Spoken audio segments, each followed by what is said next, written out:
Pues vamos a empezar, si os parece, esta charla cuaresmal. Vamos a ponernos en la presencia del Señor, pidiéndole a Él que nos ilumine, a todos, a los que participamos en esta mañana, en este encuentro. Que abra nuestro corazón, que nos dé la gracia para saber conducirnos por este camino cuaresmal. Se lo pedimos así al Espíritu Santo. En el nombre del Padre, y del Hijo, y del Espíritu Santo. Amén. Ven, Espíritu Divino, manda tu luz desde el cielo. Ilumina los corazones de tus hijos. Llénanos de tu amor. Danos luz para conocer tu voluntad y la fuerza necesaria para cumplirla. Te lo pedimos a ti, que vives y reinas por los siglos de los siglos.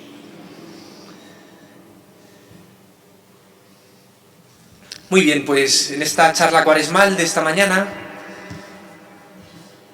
hemos querido titularla La Eucaristía en el corazón de la Cuaresma. Si recordáis, la Eucaristía en el corazón de la Cuaresma, Mysterium Fidei. Explicaremos lo que todo esto significa. Si recordáis, hemos propuesto este año en la Cuaresma, lo hacemos siempre, pero cada año de una manera renovada, un camino de auténtica conversión. Buscamos convertirnos de una vez, convertirnos de verdad, que no sea una Cuaresma más de nuestra vida, sino que sea un auténtico camino de conversión, que nos ayude a vivir, a celebrar la Pascua. El lema que nos acompaña, que también ha puesto Jesús: la cruz es nuestra guía. En este camino de conversión, en este camino de Cuaresma, miramos al crucificado, miramos a Cristo. Él es nuestra guía. Él es el camino que debemos recorrer. Él es la vida que se nos da en abundancia, esa vida entregada.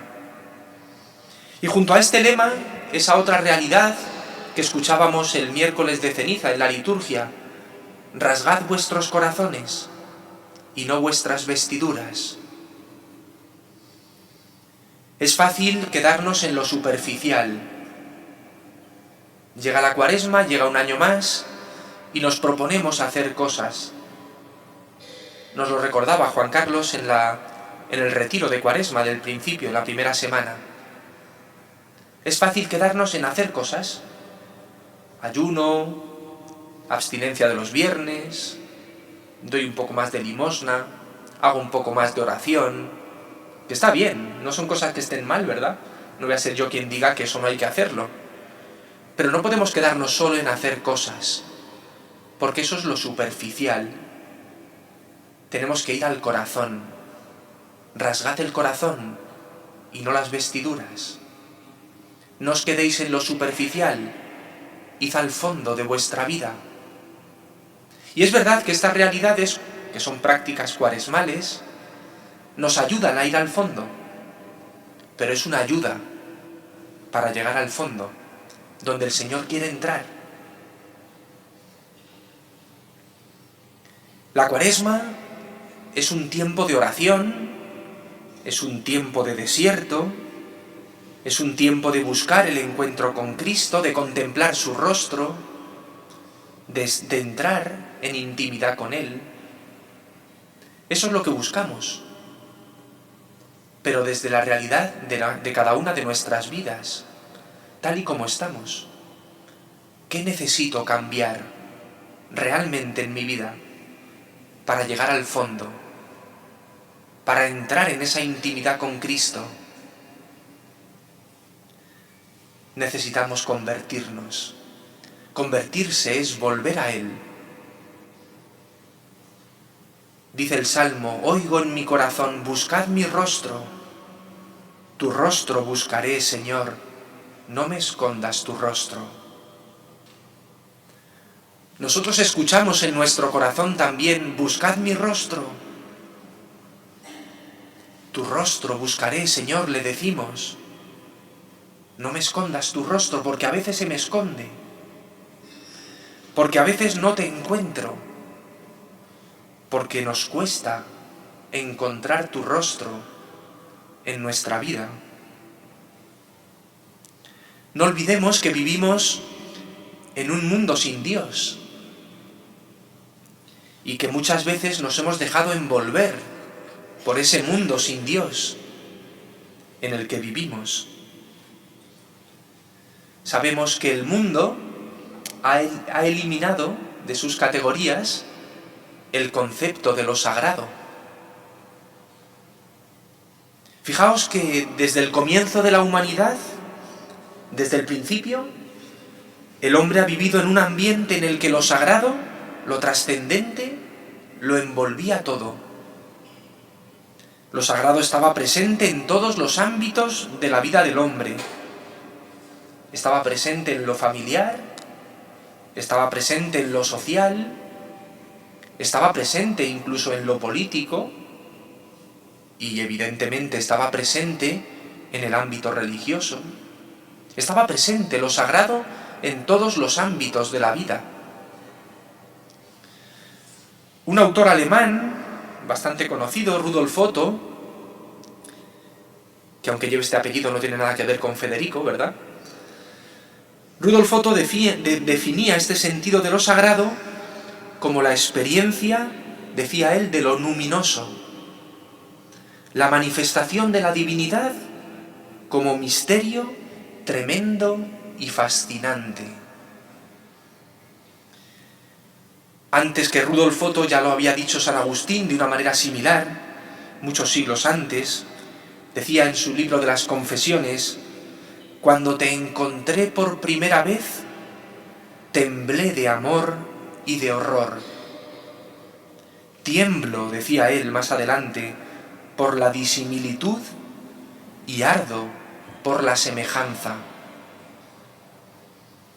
Ante el misterio de Dios, ante ese mysterium fidei, el misterio de nuestra fe, ante la realidad de lo sagrado, el hombre experimenta siempre esa realidad de lo tremendo y lo fascinante.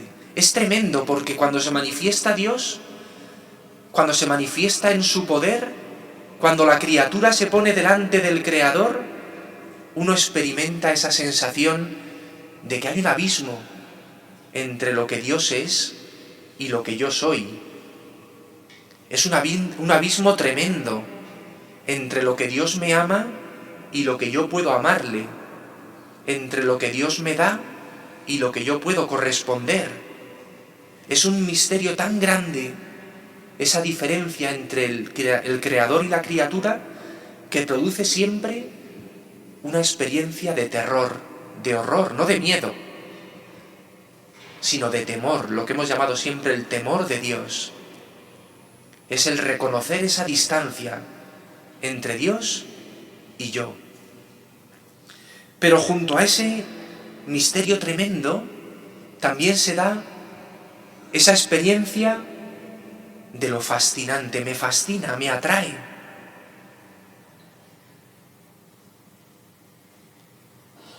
Tiemblo, decía San Agustín, por esa disimilitud, por esa distancia, pero mi corazón arde por esa cercanía. Es la experiencia del que decía también totalmente otro, del totalmente alejado de mí, pero que se manifiesta tan cercano, tan cerca de mí. En el fondo es la misma experiencia que han tenido los grandes padres del Antiguo Testamento, los patriarcas, ¿verdad? La gran experiencia de Abraham, que todos conocemos, de la zarza ardiente, es esa experiencia de encontrarse con la divinidad, que lo trasciende todo, pero que se hace presente. Esa experiencia de Abraham ante la zarza ardiente, que le produce la experiencia de haberse encontrado con la divinidad, pero a la vez esa grandeza de Dios que se manifiesta. O esa experiencia de Moisés, que también todos recordaremos seguro, que ve venir la presencia de Dios y se esconde en la roca porque teme poder ver con sus ojos a Dios y se conforma con verle la espalda cuando ha pasado. Es una imagen bellísima de esta misma experiencia de lo sagrado. Cuando el hombre tiene experiencia de lo sagrado, se da cuenta de esa distancia que hay entre el Dios que se revela, que se manifiesta, y mi pobre persona que acoge lo que puede acoger. Es una experiencia, como os decía, de lo tremendo y de lo fascinante. Pues esta experiencia, la de Abraham, la de Moisés, la de tantos otros, no es tan evidente ya hoy.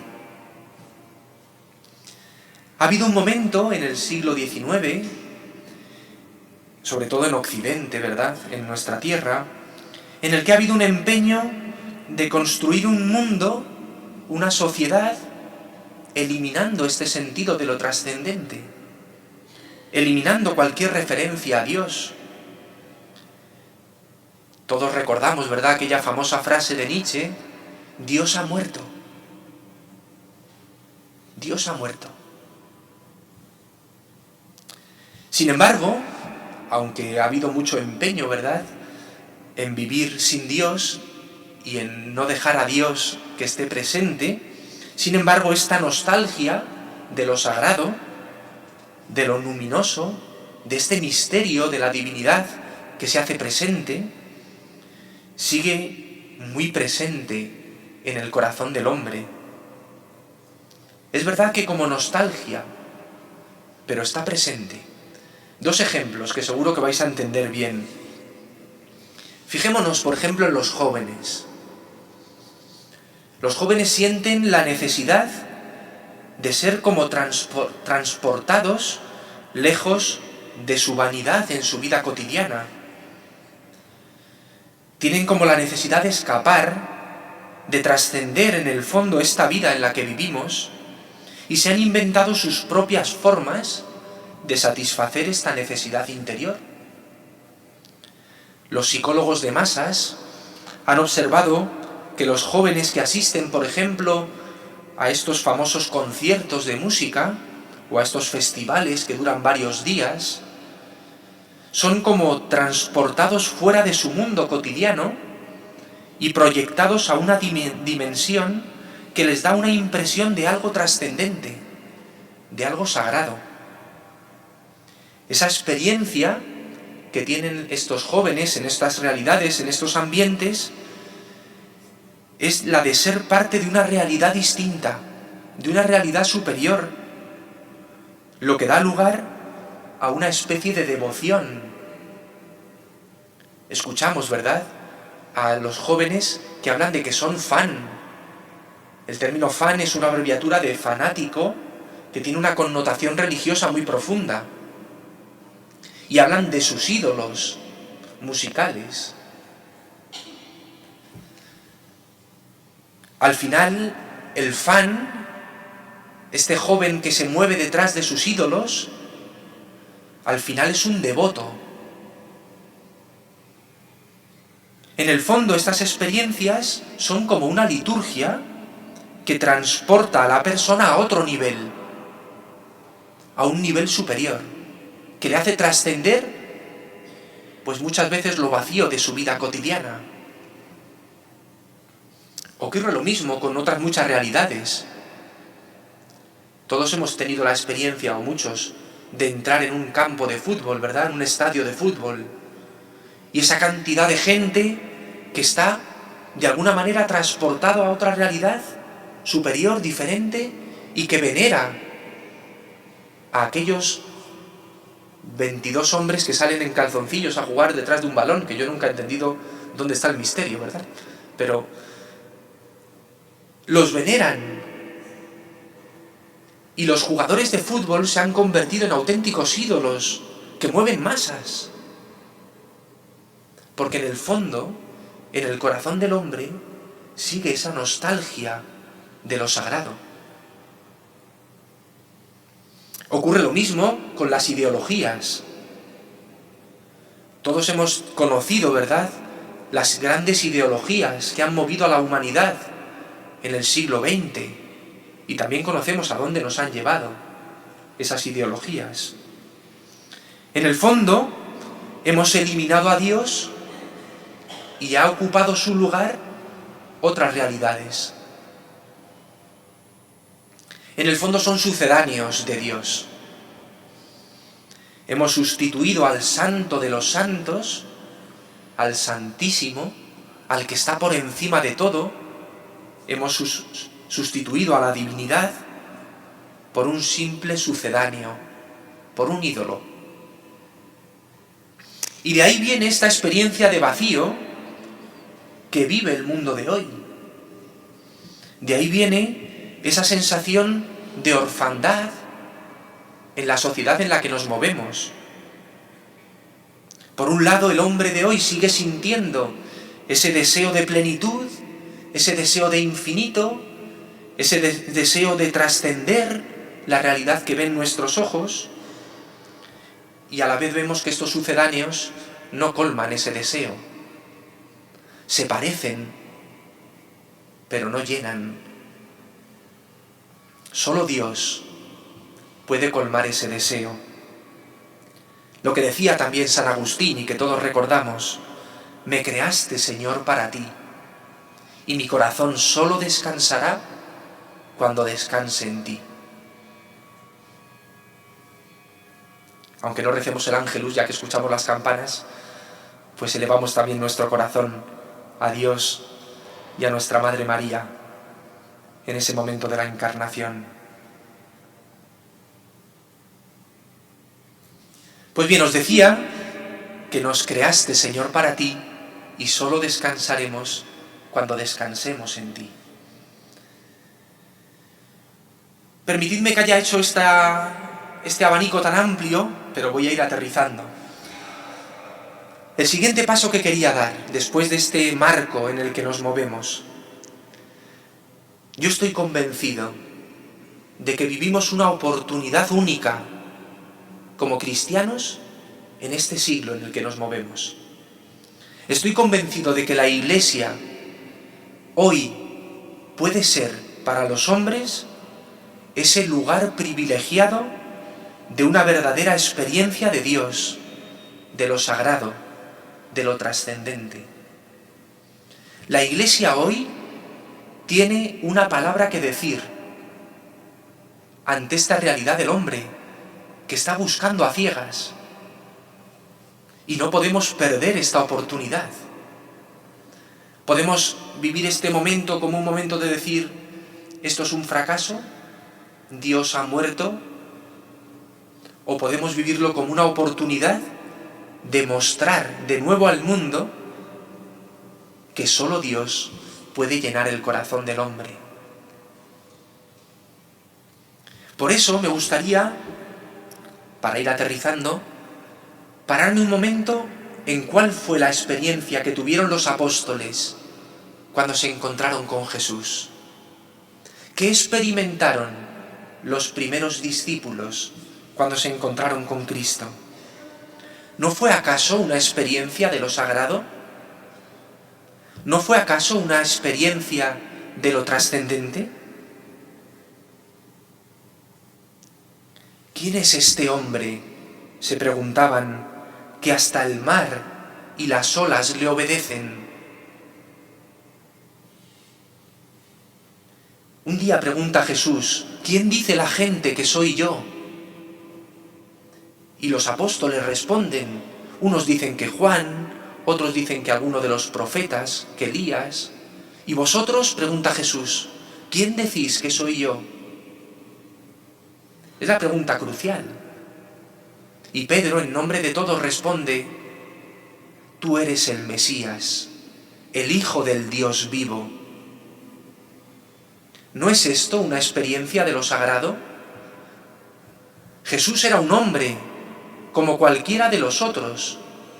¿Pero por qué el encuentro con este hombre hace surgir en el corazón de aquellos apóstoles, de aquellos seguidores, esta experiencia de lo sagrado? Tú eres el Mesías, el Hijo del Dios vivo. Fijaos que en este mundo sin Dios en el que estamos, también se nos ha intentado mostrar a un Jesús sin Dios. Muchas veces se nos ha presentado a Jesús como un gran hombre, como un hombre excepcional, o en el mejor de los casos como el mejor de los hombres que han pisado esta tierra, pero sin Dios. No fue esta la experiencia que tuvieron los apóstoles.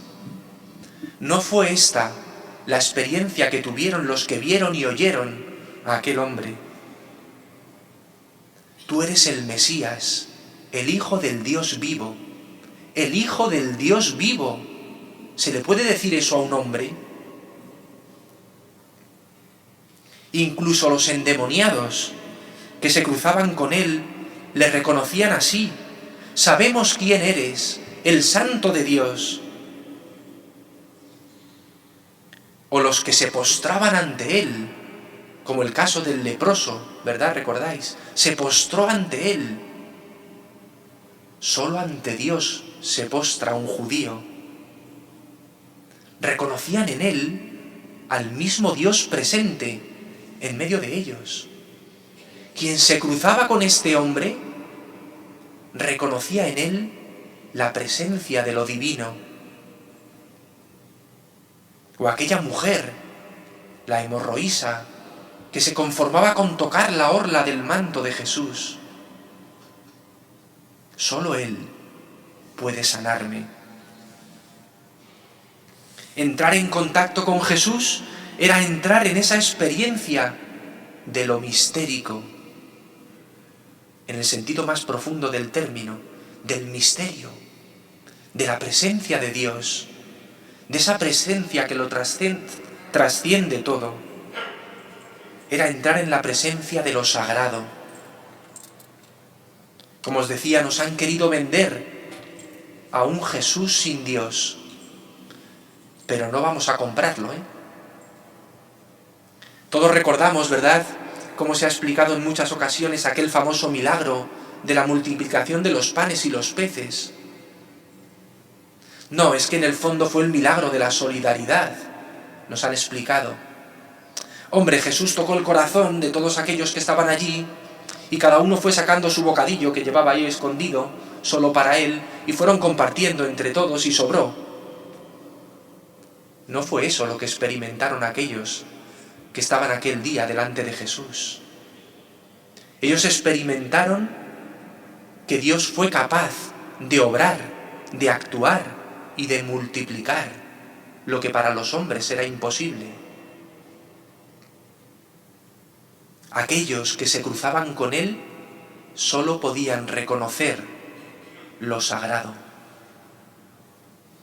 Ya el autor de la carta a los Hebreos, en el primer capítulo, en los primeros versículos del 1 al 4, fijaos que el autor de la carta a los Hebreos lo situamos históricamente en los años, entre los años 60, 70, algunos lo llevan hasta los 80, desde luego antes de los 90, porque San Clemente de Roma, que fue martirizado en los años 90, ya lo cita a la carta a los Hebreos, ya cita la carta a los Hebreos en su carta a los Corintios.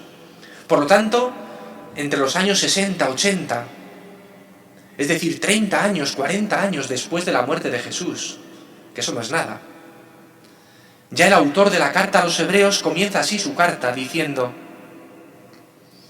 en muchas ocasiones y de muchas maneras habló Dios antiguamente a nuestros padres por los profetas. En esta etapa final nos ha hablado por el Hijo, al que ha nombrado heredero de todo y por medio del cual ha realizado los siglos. Él es reflejo de su gloria, impronta de su ser. Él sostiene el universo con su palabra poderosa y, habiendo realizado la purificación de los pecados, está sentado a la derecha de la majestad en las alturas, tanto más encumbrado sobre los ángeles cuanto más sublime es el nombre que ha heredado. ¿Se puede decir esto de un hombre?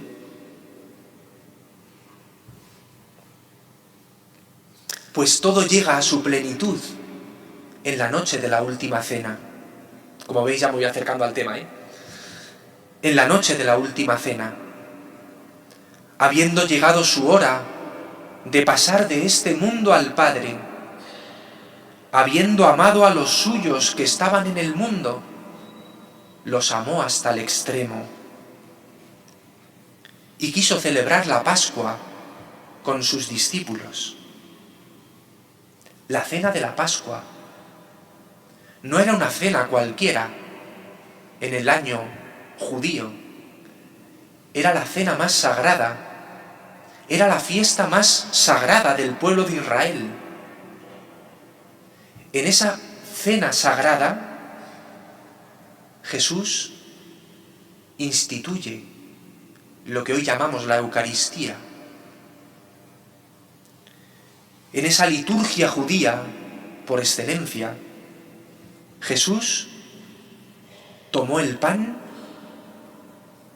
y después de pronunciar la bendición, lo partió y se lo dio a sus discípulos, diciendo: tomad, esto es mi cuerpo.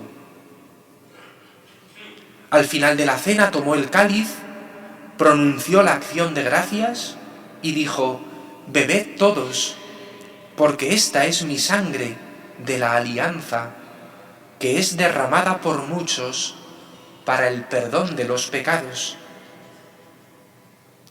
Haced esto en conmemoración mía.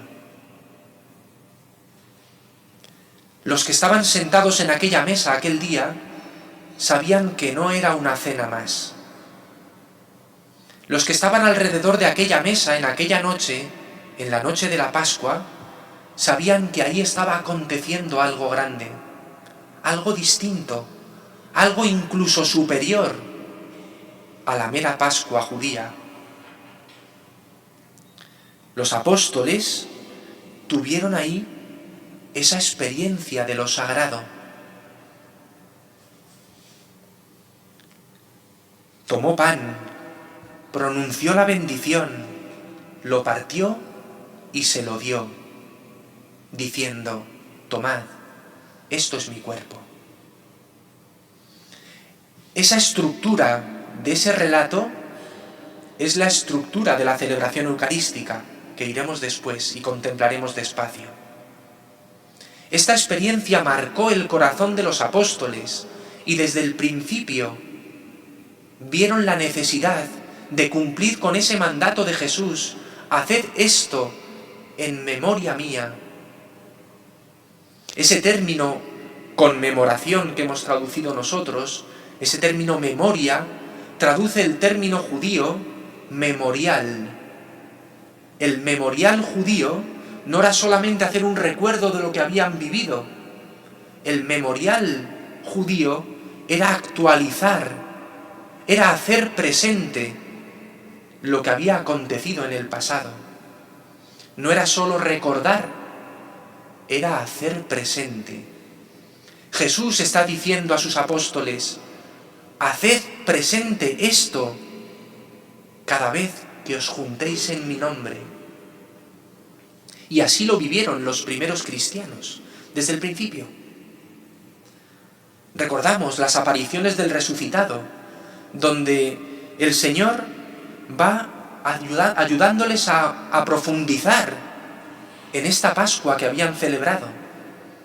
Jesús se presenta siempre al octavo día, el domingo. El octavo día era el día después del sábado, que era el séptimo día. El domingo, el octavo día, el primero de la semana, se hace presente Jesús a sus apóstoles sistemáticamente. Tienen los apóstoles en esas apariciones del resucitado una experiencia de lo sagrado. Le reconocen al partir el pan. Lo reconocen vivo, y presente en medio de la comunidad reunida. Esto nos lleva a hacernos una pregunta. ¿Cómo vivieron los primeros cristianos esta realidad de la Eucaristía? Pues con asombro y con temor.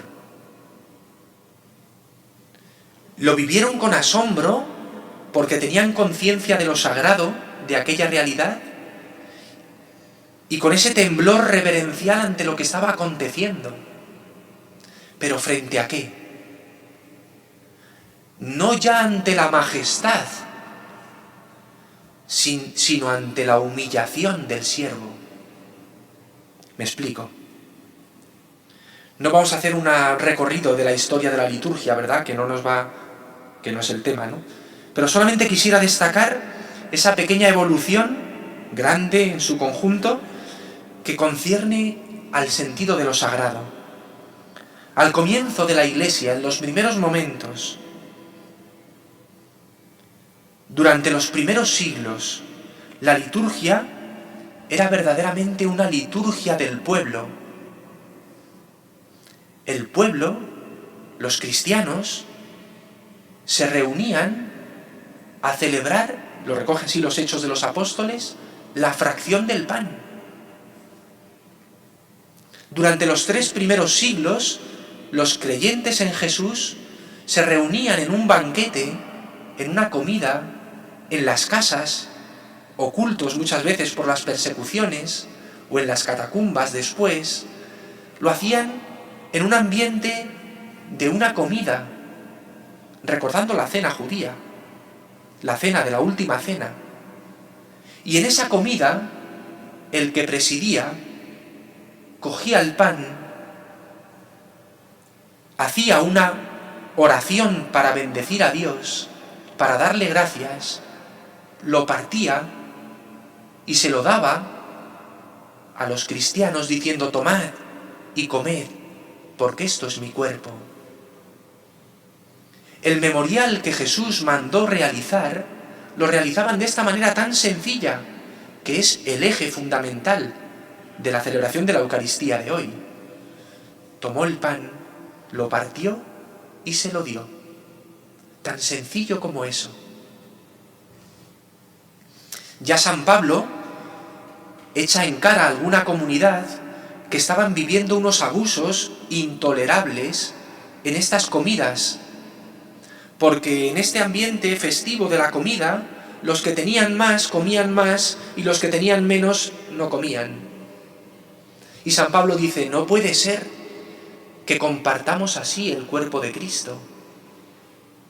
Poco a poco esta realidad de celebrar la Eucaristía dentro de una comida se fue distanciando. Y se quedó solamente el rito de tomar el pan, bendecirlo, darle gracias a Dios, partirlo y repartirlo. Tomad, comed, esto es mi cuerpo. Y los obispos, los presbíteros, iban haciendo una oración más o menos espontánea en ese momento de bendecir el pan, que es el origen de nuestro rito. ¿Qué pasó con todo esto después? ¿Qué ocurrió para que después de esta liturgia de todos, presidida por el presbítero o por el obispo, se pasara a lo que hemos vivido después? Fijaos, yo hace no mucho tiempo me regalaron un viaje a Atenas y tuve la posibilidad de pasear, ¿verdad?, por la ciudad de Atenas, ver los templos y, entre otras cosas, no solamente los templos griegos, sino los templos ortodoxos. Uno entra en un templo ortodoxo y lo que se encuentra es con el iconostasio, una barrera preciosa, pero una barrera que separa lo sagrado de lo profano, que separa al sacerdote que celebra los misterios del pueblo que va a celebrar la Eucaristía. ¿Qué pasó para que se llegara a esto?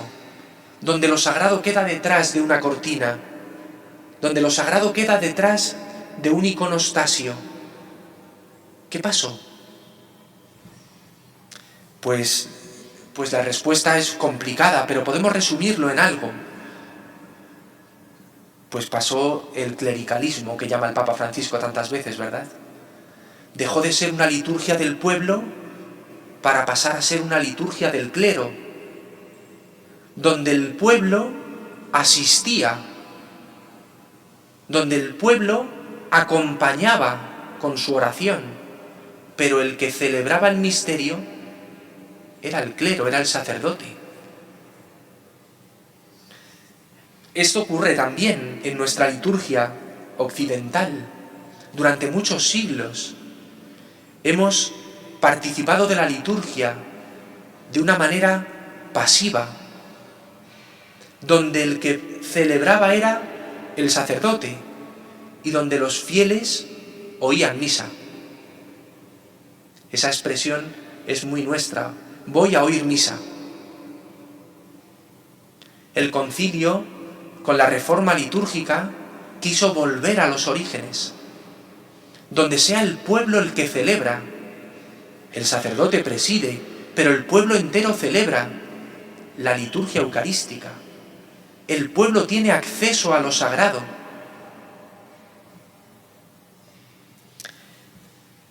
En nuestra liturgia antigua, ¿verdad?, exagerando un poco, el único contacto con lo sagrado quedaba reducido a ese momento en el que sonaban las campanillas y ya sabía el pueblo que era el momento de la consagración. El momento de lo sagrado quedaba reservado a ese sonido de las campanillas y ese amén que el pueblo decía después de las palabras del sacerdote. No podemos negar que se dio un retroceso, ¿verdad?, en esta conciencia de lo sagrado.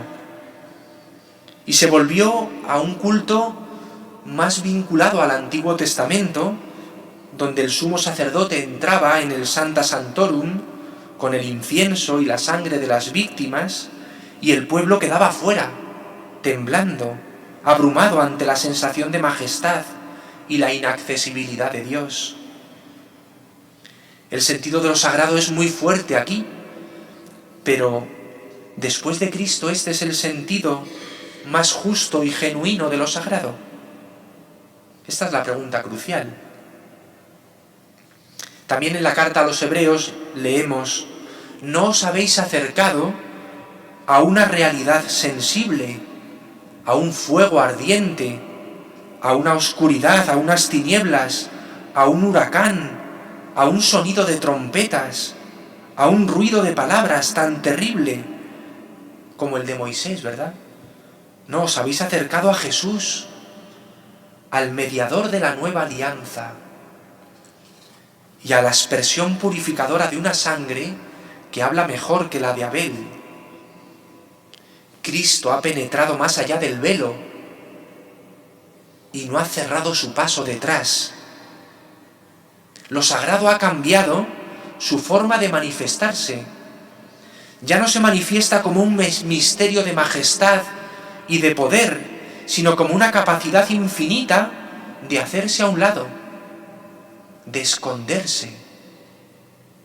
Después de la consagración, el sacerdote dice o canta estas palabras: este es el sacramento de nuestra fe. Esta palabra sacramento traduce el término griego mysterium. En latín decían, ¿verdad?, mysterium fidei. Este es el misterio de la fe. Como si la Iglesia se parara por un momento ante esta realidad de lo escondido, del Dios que se esconde, para asombrarse ante el misterio. Como os decía, no nos postramos ante la majestad, sino ante la humildad del Dios que se nos manifiesta. Decía San Francisco de Asís: la humanidad tiemble, el universo entero tiemble, y el cielo se regocije cuando sobre el altar, en manos del sacerdote, está el Cristo, el Hijo del Dios vivo. Oh sublime humildad, decía San Francisco, oh humilde sublimidad, que el Señor del universo, Dios e Hijo de Dios, se humille tanto que se esconda por nuestra salvación bajo la más mínima apariencia de pan. Mirad, hermanos, la humildad de Dios. Este es el misterio de nuestra fe. Dios bajo la apariencia de pan. Nosotros hoy debemos y tenemos ese deber de recuperar lo sagrado en la liturgia. Todos, como pueblo de Dios, tenemos la obligación de recuperar ese sentido de lo sagrado, porque muchas veces hemos vuelto a situarnos como meros espectadores de algo que no va mucho con nosotros. Tenemos que completar de alguna manera nuestra revisión de cómo celebramos la misa. Porque lo sagrado no está solo en el momento en el que el sacerdote dice: tomad y comed, esto es mi cuerpo. Lo sagrado es todo. Y el misterio se hace presente desde el principio hasta el final.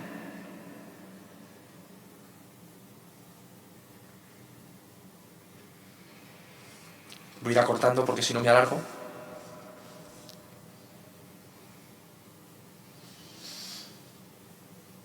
¿Cómo podemos recuperar esa experiencia de lo sagrado?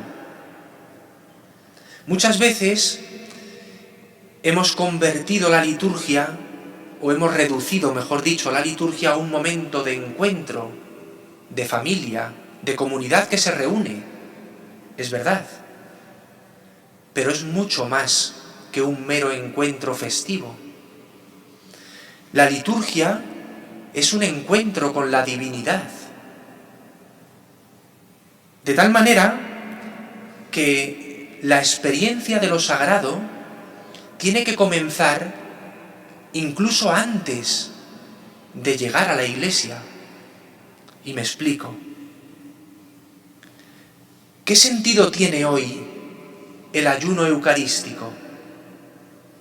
Nos lo hemos preguntado muchas veces. Muchas veces incluso lo hemos ridiculizado o lo hemos ignorado como, bueno, esto no es importante, es un recuerdo de lo antiguo, pero tiene un sentido muy profundo. Para poder recuperar el sentido de lo sagrado en nuestra vida, es importante caer en la cuenta de la necesidad de la preparación previa. El ayuno eucarístico prepara mi corazón, no solamente porque me prive de un alimento, sino porque me está ayudando a tomar conciencia de que al menos una hora antes ya me vaya disponiendo a lo que voy a celebrar. Voy a encontrarme con el Señor. Voy a encontrarme con el Dios Todopoderoso que se va a hacer presente y que va a entrar en mi vida. El ayuno eucarístico tiene que ser un momento para tomar conciencia de que necesito alimentarme de otro alimento. El ayuno eucarístico nos tiene que ayudar a tomar conciencia de que quiero alimentarme de toda palabra que sale de la boca de Dios. Y ya me voy preparando. Por eso yo os animaría a que el momento del ayuno eucarístico, cuando dice, uy, me queda una hora para la misa, no se quede solamente en eso, sino que sea un tiempo de escuchar la palabra de Dios que se va a proclamar después, que sea un tiempo de oración, no solamente de ayuno, de alimento, que sea un tiempo de oración, que prepare mi corazón a lo que voy a vivir. Y de una manera muy sencilla, voy a escuchar previamente el Evangelio que se va a proclamar. Voy a alimentarme de esta palabra. El segundo paso, después de ese ayuno eucarístico, donde ya lo sagrado ha entrado en mi vida, me dispongo a ir hacia la iglesia. Me pongo en camino. Salgo de mí mismo, de lo que hoy llaman los psicólogos, ¿verdad?, la zona de confort. Salgo de mi comodidad, de mi tranquilidad, de mi casa, de mi sofá, y me pongo en camino. Voy a encontrarme con el Señor y necesito salir de mí mismo para encontrarme con Él. Y entro en la iglesia, el tercer paso, y os invito a que recuperemos esa costumbre tan en desuso hoy, de al entrar a la iglesia, utilizar el agua bendita para renovar nuestro bautismo. Entrar a la iglesia y hacer una oración interior con el agua bendita mientras me santiguo, diciéndole: Señor, quiero actualizar la gracia de amor que tú has empezado en mí el día de mi bautismo. Quiero volver a vivir de tu amor que me regalaste gratis el día en el que fui incorporado a tu iglesia. Ese momento en el que me santiguo con el agua bendita es un momento donde ya entro en esa ruptura de nivel de la que hablan los fenomenólogos de la religión. Entro a otro espacio, me santiguo, renuevo mi bautismo y me dispongo a celebrar la liturgia. En esa entrada a la iglesia, también el templo me habla, entre paréntesis, o me debería hablar, porque muchas veces los templos nos distraen más que nos ayudan, ¿verdad? El templo tiene que ser un lugar que me hable del cielo en la tierra, que es lo que voy a celebrar, donde se une lo divino y lo humano, donde el cielo se hace presente. Nuestros retablos, tan propios de nuestra cultura, de nuestra tradición, es como si de repente se pudiera abrir el cielo y se abren unas ventanas, unas puertas, donde se asoman los que están en el cielo. Los retablos, con esas hornacinas donde aparecen los santos, es un recuerdo que lo que vamos a celebrar es que se va a abrir el cielo y el cielo va a unirse con la tierra. Cuando llegamos a nuestra parroquia y vemos el camarín de la Virgen, nos tiene que recordar a eso. Los ángeles del cielo que abren la puerta del cielo, a ella se asoma nuestra Madre y nos da la bienvenida, porque lo que vamos a vivir es el cielo en la tierra, es lo sagrado. Yo os invito a que cuando entremos en la iglesia hagamos silencio, porque el silencio prepara a lo sagrado. Las iglesias no pueden ser lugar de jolgorio, de conversación, aunque estemos calentitos. Tienen que ser lugar de recogimiento, de oración, donde todo nos ayude a vivir esta experiencia. Cuando entres en la iglesia, después de haberte preparado, después de haber renovado tu bautismo y te sientes en el banco, contempla a los hermanos que entran y reza por ellos, que son hermanos, que no son compañeros de banco, que no es una asamblea de una comunidad de vecinos, que el que tienes al lado, el que va entrando, es tu hermano. Reza por él. Pídele al Señor que abra su corazón, que se deje tocar por la gracia. Haz silencio. Da gracias a Dios por tu vida. Y una vez que ya he preparado el corazón, una vez que ya me he dispuesto a celebrar la liturgia, comienza la celebración propiamente dicha.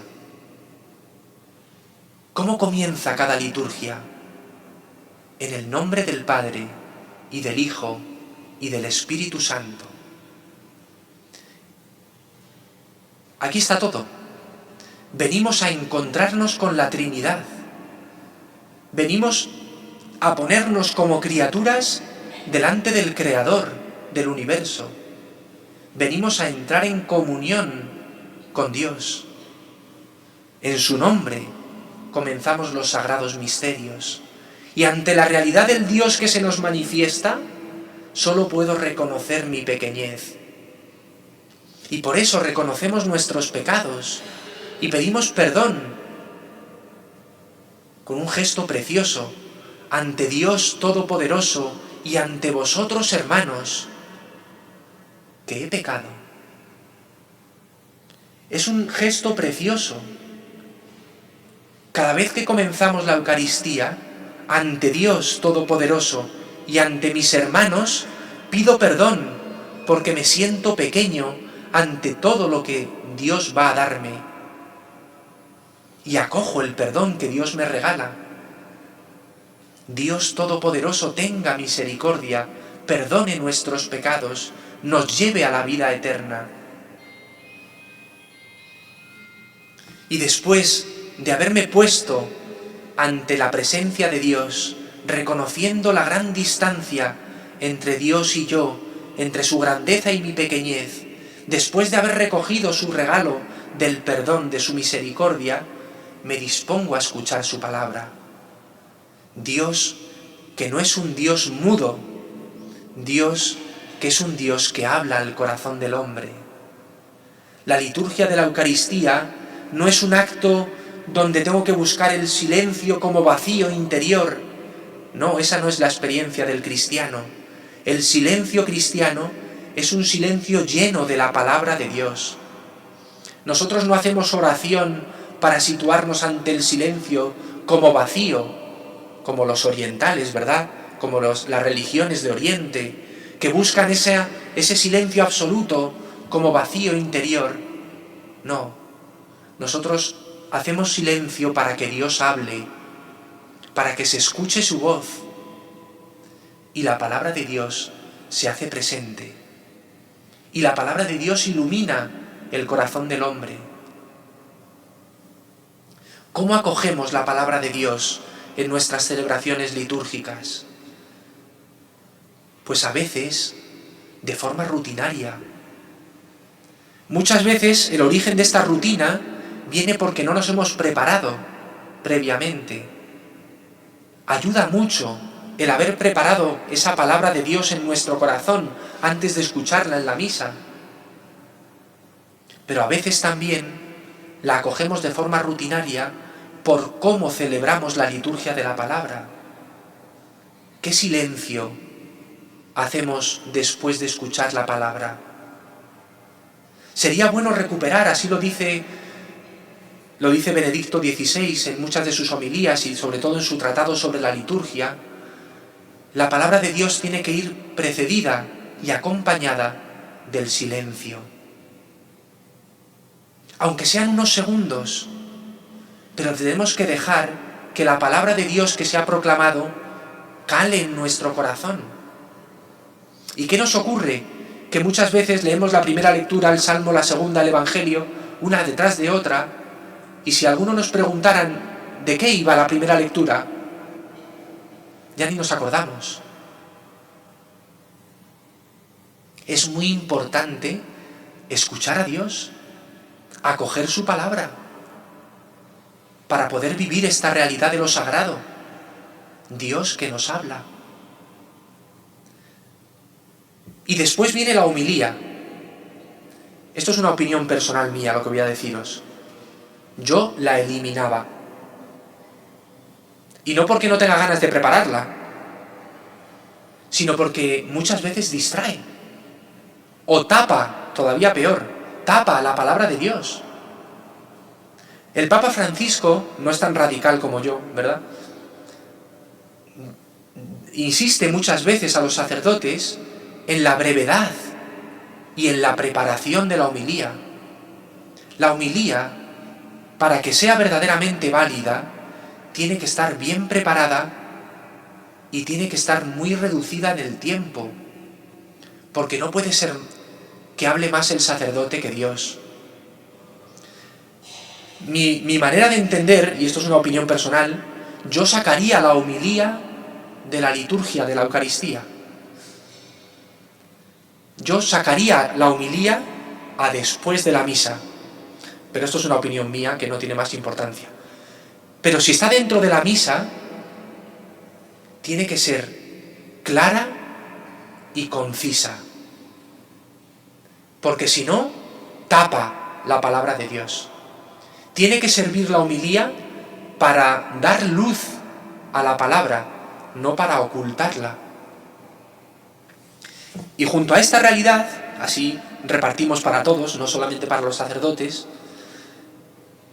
no podemos valorar la misa dependiendo del cura que habla. No, es que esta misa no me ha valido para nada porque no me he enterado lo que me ha dicho.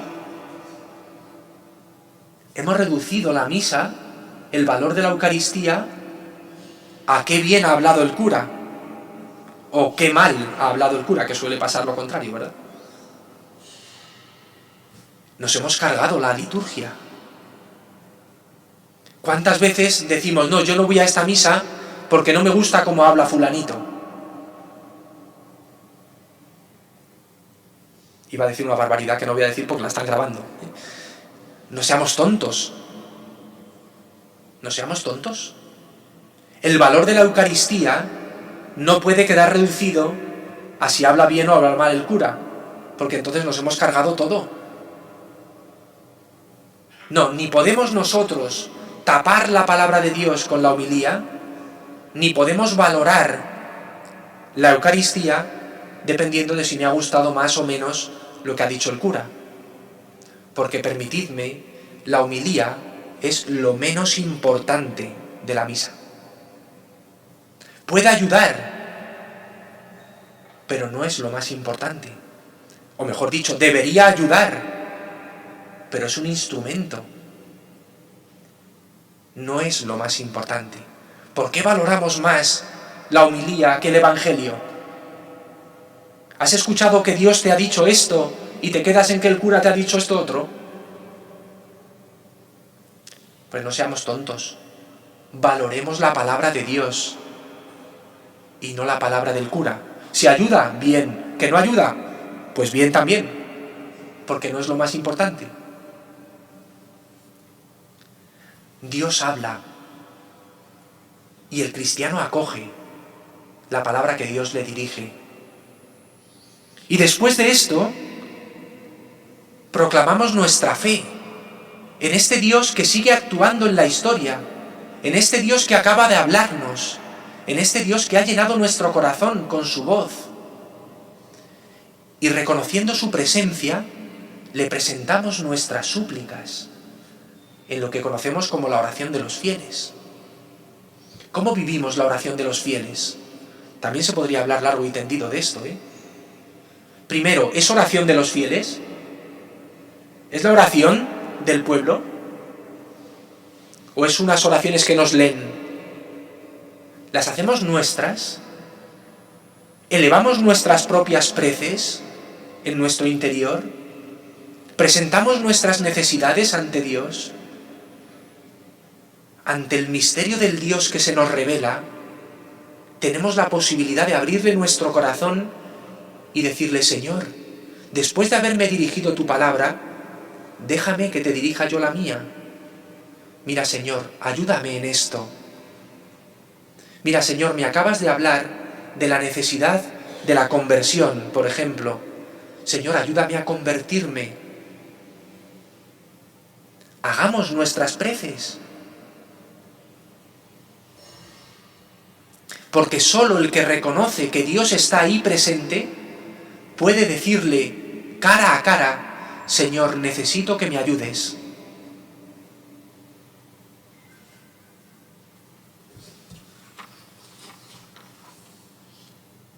Haz tuya esa oración de los fieles. Y una vez que has abierto tu necesidad ante Dios, que ya está presente, viene el centro de la liturgia eucarística. Es el corazón de la liturgia, que recuerda esa sencillez de los primeros siglos.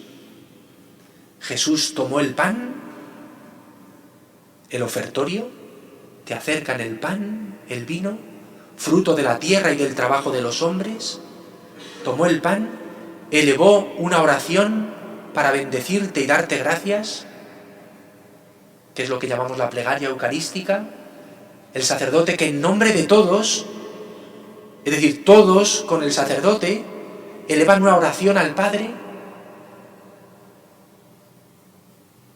diciendo: tomad y comed, esto es mi cuerpo. ¿Cuántas veces hemos reducido la liturgia por causa de la ideología? Y permitidme que haga un paréntesis. Me estoy alargando, perdonad. Permitidme que haga un paréntesis. ¿Qué daño hace al corazón del cristiano cuando dejamos que la ideología entre a la hora de entender la liturgia? Mirad, la liturgia no es ideología. Y caemos en eso muchas veces, No, como yo pienso de esta manera, hago esto así. O como yo pienso de esta otra, en la liturgia hago esto de otra manera. Que no. Que la liturgia no es una ideología. No, tú como eres más tradicional, te pones de rodillas. Permitidme que baje a estas cosas tan simples. Tú como eres más progresista, te quedas de pie. Que no. Que la liturgia no va de esto. No, tú como eres así, comulgas en la mano, y tú como eres asao, comulgas en la boca. Que no podemos reducir la liturgia a esto. Que la liturgia es más que esto. Que la liturgia no se puede quedar en lo externo. Por eso es muy importante sentir con la Iglesia a la hora de celebrar. Y por eso la liturgia no nos la podemos inventar, ni la podemos utilizar para otros fines. Mirad, permitidme, la Iglesia propone varios modelos de estar, o de movernos, o de situarnos, o de recibir la comunión. Todos válidos. Y ninguno más que otros, ni ninguno prohibido ante otros. ¿Me entendéis, no? Lo que digo. No nos dejemos vencer por las ideologías. Como tu corazón te pida, dentro de lo que la Iglesia permite. Que tu corazón te pide comulgar en la mano, comulga en la mano. Que tu corazón te pide comulgar de rodillas, comulga de rodillas. La Iglesia da posibilidades, pero no lo transformes en ideología, porque te cargas la liturgia. Yo no comulgo de rodillas porque soy tradicional. Yo no comulgo en la mano porque soy progresista. No. Comulga como tu corazón te pida, como tu devoción te pide, dentro de lo que la Iglesia te permite, claro. No vengas a comulgar haciendo el pino o dando volteretas, ¿no? Porque es un signo que no lo recoge la liturgia. Pero no hagas ideología, porque la ideología mata la liturgia. Ese gesto, ¿verdad? Y ya termino, ese gesto de la liturgia eucarística, tomó el pan, te bendijo, te dio gracias, lo partió y se lo dio, es lo que recoge nuestra liturgia eucarística. Pero la liturgia, esa experiencia de lo sagrado, no puede terminar en el momento de la bendición final. Una vez que has recibido al Señor, no te puedes marchar de aquí como si acabas de leer el periódico. Lo sagrado ha entrado en tu vida para hacer de tu vida un sagrario. Esto es importante. Lo sagrado, lo más sagrado, ha entrado en tu corazón para que en tu corazón habite Dios y hagas de tu vida presencia de Dios. En el rito antiguo, en el que se celebraba antes del Concilio Vaticano II, la misa terminaba con una expresión bellísima, que al traducirla hemos perdido mucho. Ite, misa est. Id. Es un mandato, el mandato de Jesús. Id. A vivir lo que acabamos de celebrar. A tener una vida eucarística, allí donde te encuentres. A llevar a Dios, al que has recibido, hasta el último rincón por donde te muevas. Id. Es el mandato misionero del Señor. Nosotros lo hemos traducido por el podéis ir en paz, que muchas veces lo entendemos como tonto el último, y todo el mundo sale corriendo, ¿verdad? No, no puede ser así. Después de haber celebrado la Eucaristía, haz silencio, da gracias y vive la Eucaristía que acabas de recibir.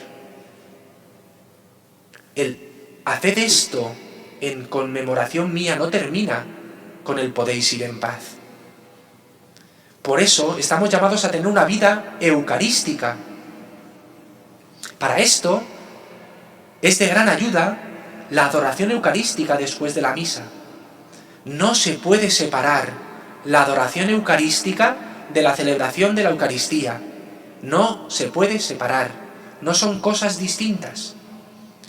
La adoración eucarística es una prolongación de la Eucaristía, donde puedo prolongar mi acción de gracias, mi alabanza, mi adoración, mi petición, mi reconocer al Señor aquí presente. Es una prolongación de la Eucaristía. No son cosas diferentes o distintas. Nosotros en la parroquia tenemos la posibilidad de prolongar esa adoración durante muchas horas al día, para que cada uno pueda venir cuando mejor le convenga. Pero es prolongación de la celebración eucarística. Por eso, y ya con esto termino, estamos llamados en este tiempo de Cuaresma a preguntarme cómo estoy viviendo la Eucaristía. Y la manera de respondernos es preguntándonos, ¿estás viviendo eucarísticamente? Es decir, ¿estás entregando tu vida como Cristo entregó la suya por ti? ¿Estás haciendo de tu vida una entrega por amor? ¿Estás llevando al Dios al que has recibido a los ambientes en los que te mueves? ¿Estás amando como Él nos ama? Tenemos que preguntárnoslo. Y depende de la respuesta que nos demos, tendremos que valorar si necesitamos o no convertirnos. Necesitamos recuperar lo sagrado en nuestra vida para poder vivir una verdadera Eucaristía y hacer de nuestra vida una Eucaristía. El tiempo de Cuaresma, termino, el tiempo de Cuaresma tiene que ser este es el misterio de la fe. Este es el Dios con nosotros, en nosotros, por Cristo, con Él y en Él. Cristo que está presente en la vida del cristiano, para que Cristo siga amando a todos los hombres, sin distinción. Y si esto no ocurre, es que no estamos viviendo la Eucaristía. Por eso vamos a terminar pidiéndole al Señor que nos ayude en este camino de conversión. La Iglesia que deja de celebrar como Dios manda la Eucaristía, deja de ser Iglesia. El mundo hoy, más que nunca, necesita encontrar en los cristianos Eucaristías. Personas entregadas por amor incondicional a todos los hombres. Nosotros estamos llamados a eso. Id, marchad a todos los hombres y con vuestra vida explicarles lo que es la Eucaristía. Gloria al Padre, y al Hijo, y al Espíritu Santo.